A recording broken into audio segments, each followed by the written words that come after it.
Stage 4 Trader, the break-even trap of conscious competence. Breaking even is the most dangerous comfort zone in the market, because it looks like progress while quietly draining your edge. You call it conscious competence. I hear a trader negotiating with randomness, trying to make volatility behave politely. The original claim is clean and reassuring. You enter when the system fires. You let winners go to their final point. You cut losers fast. You hover around break even. Some weeks up a few $100s. Some weeks down a few hundred. And you tell yourself that nothing is wrong because the system earns more than it loses. Wins and losses come easy. That line says the emotional load has been numbed. But numb is not sharp. If a win feels as easy as a loss, I am not hearing conviction. I am hearing indifference polished into routine. Conscious competence, the way it is framed here, reads like mechanical obedience to a light on the dashboard, not ownership of risk. You enter whenever the signal appears. So, where does discretion live when the market is obviously off regime? If the answer is nowhere, uncertainty has been traded for automation and sold back as discipline. Let profits run to the final point. Final, according to what? The phrase smells like hindsight. If the trailing logic stretches to justify whatever the market hands you, you are not letting profits run. You are letting narrative run. Cut your losses hard. Sure. But if the profit side is defined as a foggy end of move, the asymmetry you are counting on may be a mirage. A string of break-even weeks is a symptom of that mirage. Entries and exits cancel each other because the exit logic is a mood, not a rule. Then the cozy arithmetic shows up. Make $50. Give back $30. Shrug, because the system earns more than it loses. That is the pacifier. It turns red days into a bedtime story where the hero always comes home. Without a defined sample horizon, it will come back, is just faith with a spreadsheet. Break even most of the time is not a flex. It is the market telling you that your expectancy is being diluted by noise you refuse to name. There is also the clock you slipped into the frame, 6 months to 2 years in this phase before moving on. That reads like a sentence, not a trajectory. If the work is compounding, the calendar does not need to do the heavy lifting. The way it is, framed. Time is the savior, not iteration. Time does not sharpen entries. Feedback does. Time does not refine risk. Scrutiny does. When the script leans on months and years to fix what process should address this week, the plateau is already built. Enter whenever the system signals sounds like freedom from doubt. But it hides a deeper doubt. Has the context filter grown up? Or is the system just a button? If your loss is as easy as your win, your size is probably timid enough to keep you numb and your conviction thin enough to keep you average. That is how traders teach themselves to breathe. Underwater, small enough not to drown, never strong enough to swim. The routine that keeps you from getting wrecked on a pump and dump is not the routine that prints consistent expectancy. So here is the hook that cuts. Dude, if this is mastery, why does the language lean on comfort and calendars instead of clarity and control? Where is the exact edge sentence that explains why today's signal is taken and tomorrow's twin is skipped? Or are they both swallowed because the system said so, and no worries, the math will fix it later? You leaned on that line like proof of maturity. Enter whenever the system fires. Ibraction, here abdication, dressed as discipline. If a green light is all it takes, the driver is asleep at the wheel and the market is choosing your lane. Conscious competence should read like clarity about when the system is alive and when it is a corpse. The framing here treats every signal as equally edible, as if context were garnish. That is how randomness gets invited in and handed your plate. Let the winners go to their final point. Final, according to which premise? The phrase is elastic for a reason. It hides the absence of a defined end. When the exit is a vibe, every pullback becomes not yet. and the strecht up the field asteding and tanster, that was here and one of the wong. And the why, and matically, every stall becomes almost there, and break-even weeks multiply. The text claims you easily cut losing trades with minimal damage. Easily is a mood, not a metric. The louder the ease, the more likely the cut happens. 1 hesitation late, 2 hesitations late, then explained away as prudence. Ease protects the ego while quietly taxing the account. Then comes the cozy arithmetic: make $50. Give back $30. Shrug, because the system earns more than it loses. That lullaby converts volatility into a bedtime rhythm and calls it progress. But where is the sampling frame?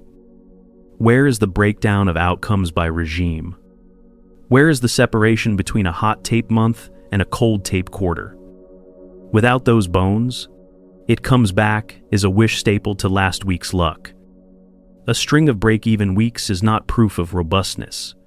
It is evidence that process and outcome are mismatched. Variance can flatter discipline while crushing expectancy when exits are fuzzy. You also slipped in a worldview that sounds harmless and is anything but. Wins come as easily as losses. Ease is the narcotic here.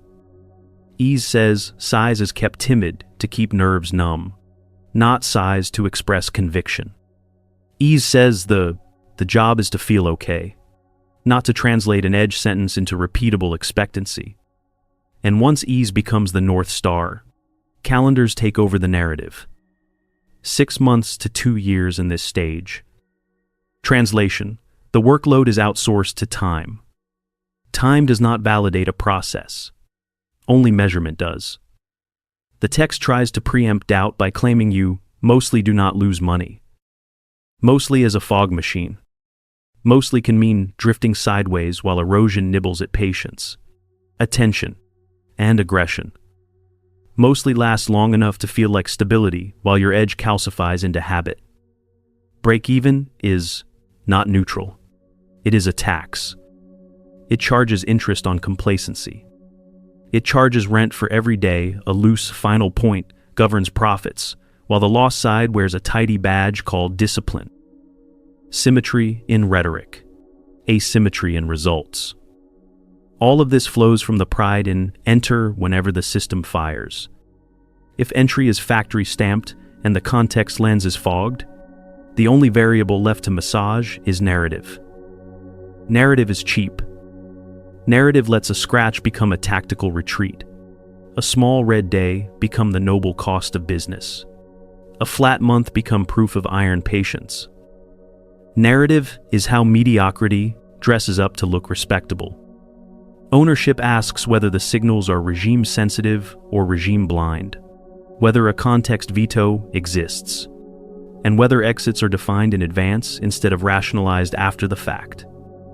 Ownership also looks like the willingness to sit out when the signal is statistically cold, not the habit of clicking because a light blinked. So, the issue is not whether you can survive 6 months to 2 years in this posture.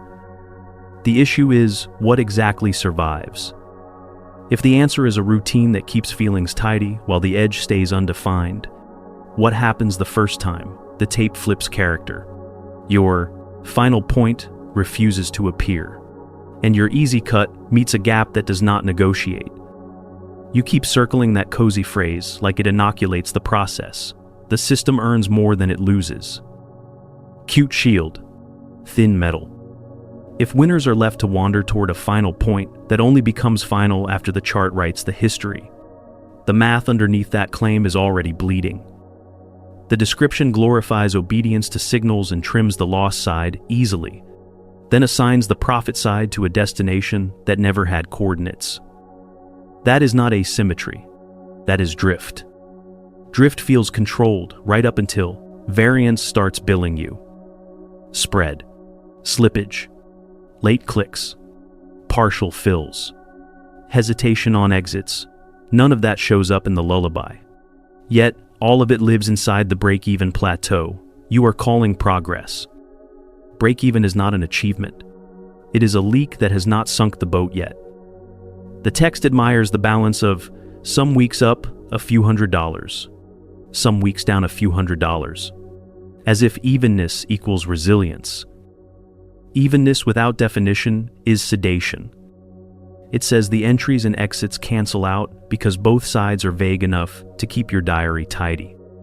Cut losers fast is a Gretly a bath slogan until the ledger shows scratches piling into erosion.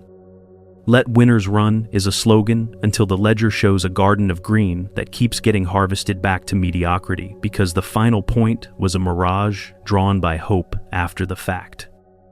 The routine looks clean because the feelings are muted.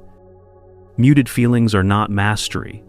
They are insulation from the feedback that would force you to rewrite the rules rather than repeat them. Then there is the sly endorsement of time. This stage can last 6 months to 2 years. That timeline reads like a warranty you can wave in front of doubt. If the process were compounding skill, the calendar would not need to do public relations. The timeline also hides the real tax, opportunity cost. Each mostly break-even month is a month where capital, attention, and aggression could have been redeployed into actual edge work, but were instead used to rehearse comfort. Comfort repackaged as durability becomes its own prison. You do not get wrecked on a wild pump and dump. You get worn down by 1,000 tidy scratches and 100 almost winners that look noble until the tape clipped them. The text brags that wins and losses come easily, which is another way of admitting size is kept small enough to keep nerves anesthetized. That anesthetic has a side effect: no pressure, no refinement. Without stress testing the exit logic under heat, the system never graduates from demo psychology. The break-even rhythm is not neutrality. It is evidence that the process fails to convert context into expectancy. You can hit a green light every hour on the hour and still go nowhere if the light is not connected to the road you are actually driving. The description carefully avoids any mention of regime, volatility clustering, structure shifts, or conditions that would justify a veto. Without a veto, the dashboard owns you. Eventually, the money comes back. Eventually is a lullaby word. It removes the burden of precision from the plan and hands it to fate. Eventually is why small red days pile up with no urgency, because the next wave is expected to clean the slate. Eventually is why partial profits get ignored until they are gone, because the story says the move is not done. Eventually is how the account is taught to tolerate decay while calling it patience. And when decay is tolerated long enough, the identity forms around it.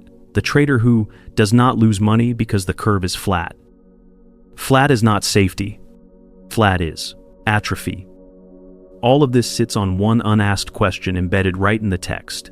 If breaking even is common and confidence is intact, where exactly is the evidence of edge beyond narrative convenience?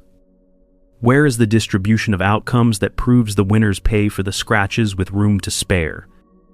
Where is the exit logic that survives a cold tape without rewriting itself mid-trade? Where is the proof that this conscious competence is anything more than a polite version of stage 2 with better stories and a nicer calendar? If the answer is silence dressed as routine, what does the next reality check reveal when the tape stops forgiving vague endings and starts demanding receipts? You wrote a lullaby and called it stage 4. The naive version goes like this: the system fires. You enter without drama. Losers are trimmed quickly with minimal harm. Winners are allowed to stroll toward a final point. Weeks. Swing a few $100s either way. You mostly do not lose money. End time, 6 months to 2 years, advances you into the next stage, where profits show up more regularly. The harsh version strips off the comfort. Enter whenever the signal blinks, treats every day as equal and every tape as friendly. Easily cut losses translates to scratches, stacked like bottle caps, while the profit side waits for a final point that only becomes final once hindsight gives it a name. Weeks up and down by a few $100s is not balance. It is cancellation. Mostly not losing is not safety. It is drift, wearing a smile. The naive view hears routine and assumes durability. The real view hears routine and checks for blindness. When the entry is automated by the sentence "whenever the system signals," the market context is demoted to background noise. That is a quiet surrender. The naive view thinks surrender is efficiency because feelings stay quiet. The real view calls it outsourcing judgment. You keep the steering wheel straight while the road curves. Then congratulate yourself because the car did not crash yet. That is not control. That is latency between decision and consequence. The naive view loves that you easily cut losing trades with minimal damage. The real view asks what exactly minimal means when it is multiplied across dozens of quick bleeds. The naive view relaxes because those cuts feel tidy. The real view clocks the erosion that tidy words hide. You wrote that winners are let go to their final point. The naive view sees discipline and patience. The real view sees an exit that shape-shifts to fit the story after the move has already breathed in and out. That elasticity is why a lot of green becomes a little green, then becomes a scratch, then becomes a lesson that explains away a leak you still refuse to measure. The naive view points at a week up a few $100s and a week down a few $100s and says symmetry. The real view points at the ledger and says stasis. Symmetry without structure is sedation. It tells you that volatility is being managed because the swings cancel, while the hidden costs and the missed conversions keep eating edge.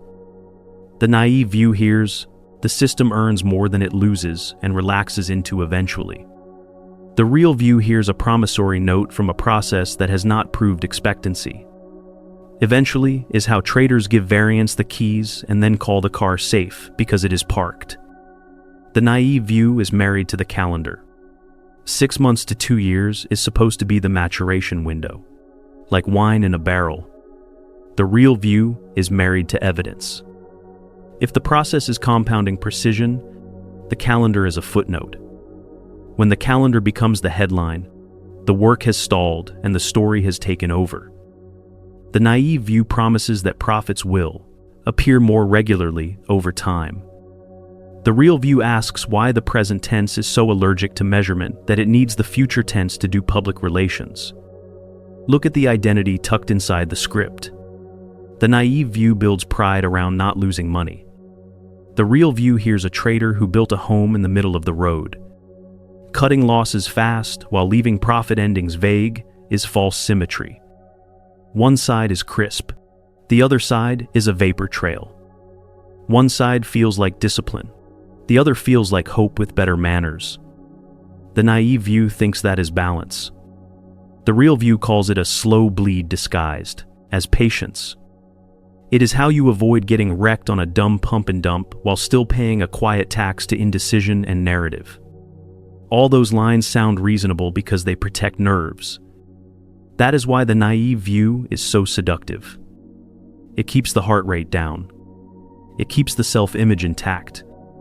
It trades sharpness for serenity and labels the swap maturity. The real view does not care about serenity. It cares about expectancy. And expectancy does not tolerate fog on the exit, obedience without context, or timelines pretending to be progress reports. So here is the reveal buried in your own words. The comfort story protects feelings first and only secondarily protects capital, while the market only pays the trader who protects expectancy first. If that stings, good. Now ask yourself, if the story is rewritten by the ledger instead of by your need to feel safe, what does stage 4 actually sound like? If stage 4 is more than a lullaby, it starts sounding like this instead. The entries are not obedient. They are specific. The system does not fire in a vacuum. It speaks a sentence in plain language that defines who is supposedly trapped on the other side of the trade and what price behavior would prove that sentence false. The signal is not a green light. It is a thesis with a time window, a structure cue, and a volatility tolerance. The context lens is not garnish. It is the bouncer at the door. When the tape is cold or the structure is messy, The lens vetoes the click, and nothing about that pass feels like fear. That is not dictating behavior. That is describing a posture that does not confuse automation with discipline. The exit is not a vibe hunting a final point. It is named before the first share moves. The profit path is mapped as scenarios, not moods. If the move accelerates, scale is predetermined. If it stalls, partials are mechanical, not heroic. If it reverses into invalidation, the cut is not easy. It is required by the sentence that brought you in. Wins are not allowed to wander because wandering is how green turns into almost of masto. Losses are not worshipped as proof of toughness because worship always arrives one beat after hesitation. This is not tame or theatrical.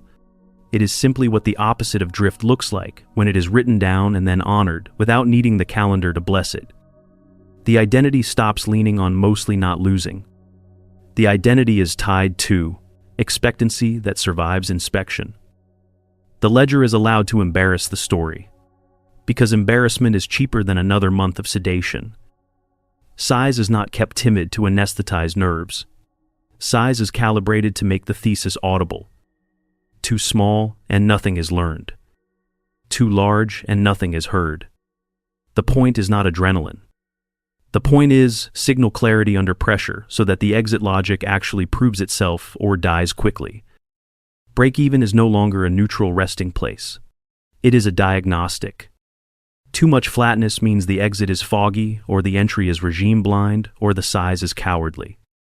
That diagnosis leads to edits, not excuses. Time is demoted. 6 months to 2 years is not a rite of passage. It is merely a count of iterations. The clock does not confer maturity. The loop does.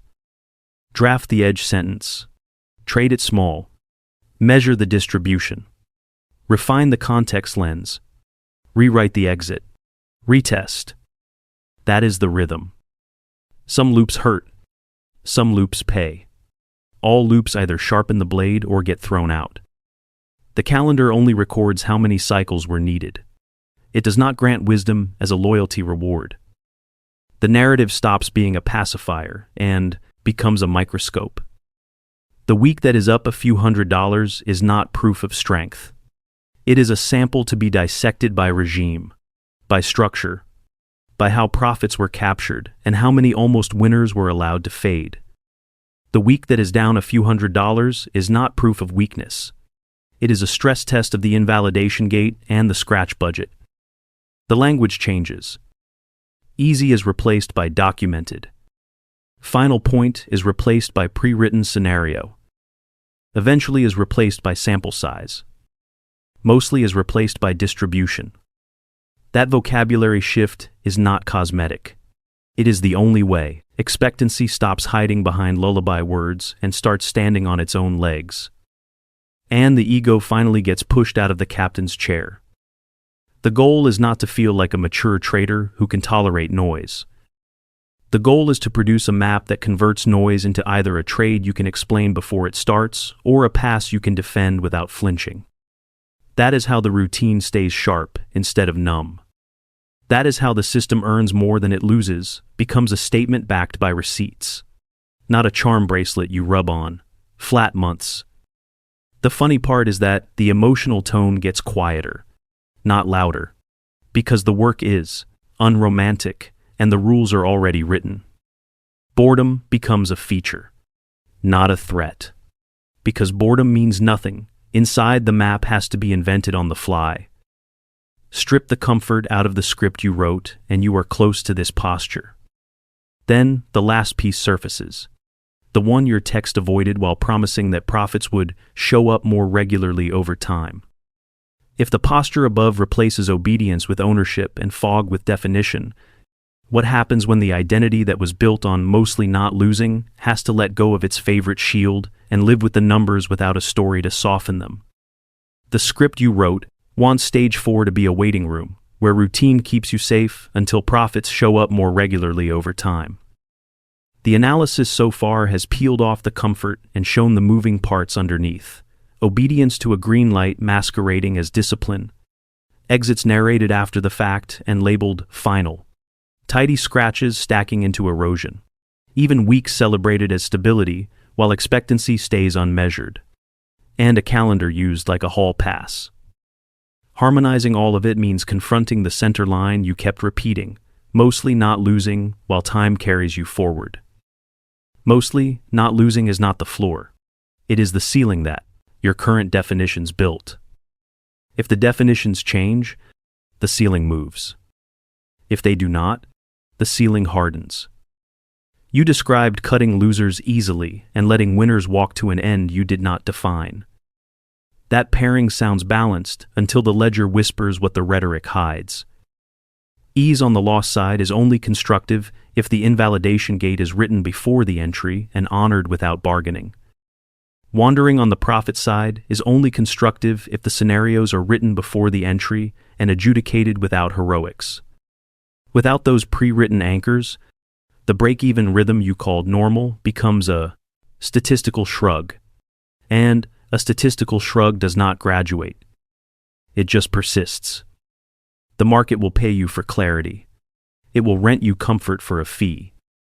Stage 4. As written. Rents. You also baked identity into the pattern. The trader who does not really lose money. Who can stomach red and green with equal calm. Who trusts that the system earns more than it loses. Calm is useful. Anesthesia is not. Trust is useful. Abdication is not. If the identity depends on being unshaken rather than being precise, the first hard regime shift turns calm into latency and trust into superstition. That is why the timeline in the text feels like a promise. 6 months to 2 years is a soothing horizon when the map is fuzzy. But a fuzzy map does not get sharper because a page fell off the calendar. It gets sharper because a sentence got rewritten, a veto got installed, an exit stopped being a vibe and started being a contract. There is a cleaner resolution hiding in your own framing. You already want profits to arrive more regularly. Regularity in outcomes comes from regularity in definitions, not regularity in effort. The market does not pay by hours logged. It pays by edges, expressed. Expressing an edge sounds like a boring checklist and trades like a scalpel. The checklist is not a cage.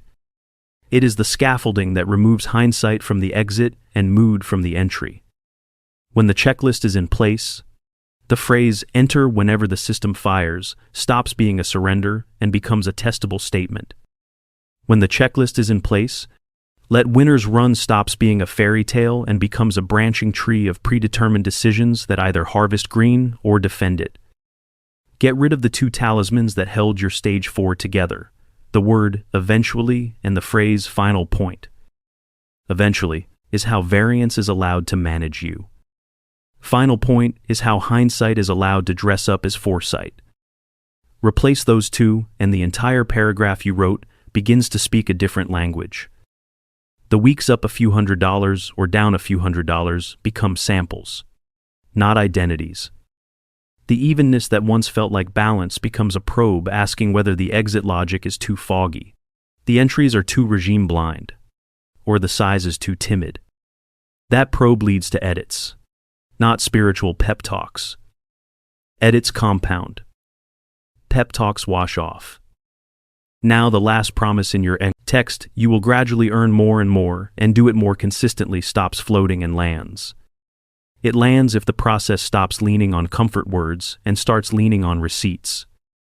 Receipts look like distributions by regime that prove the winners pay for the scratches with room to spare. Receipts look like exit paths that capture green before narrative eats it. Receipts look like documented vetoes that keep you from clicking when the signal is cold.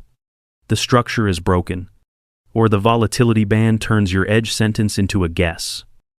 When those receipts exist, stage 5 is not a doorway. Time opens for you. It is a mirror. Your data holds up that you either recognize or do not. So the harmony is simple and sharp. The original text drew a soft sketch of survival, not a hard sketch of expectancy. Survival dressed as maturity breeds the break-even plateau you called normal. Expectancy, written in full sentences, applied without bargaining, and audited without romance is what pries open the ceiling that mostly not losing built. When that ceiling cracks, profits do not show up more regularly over time.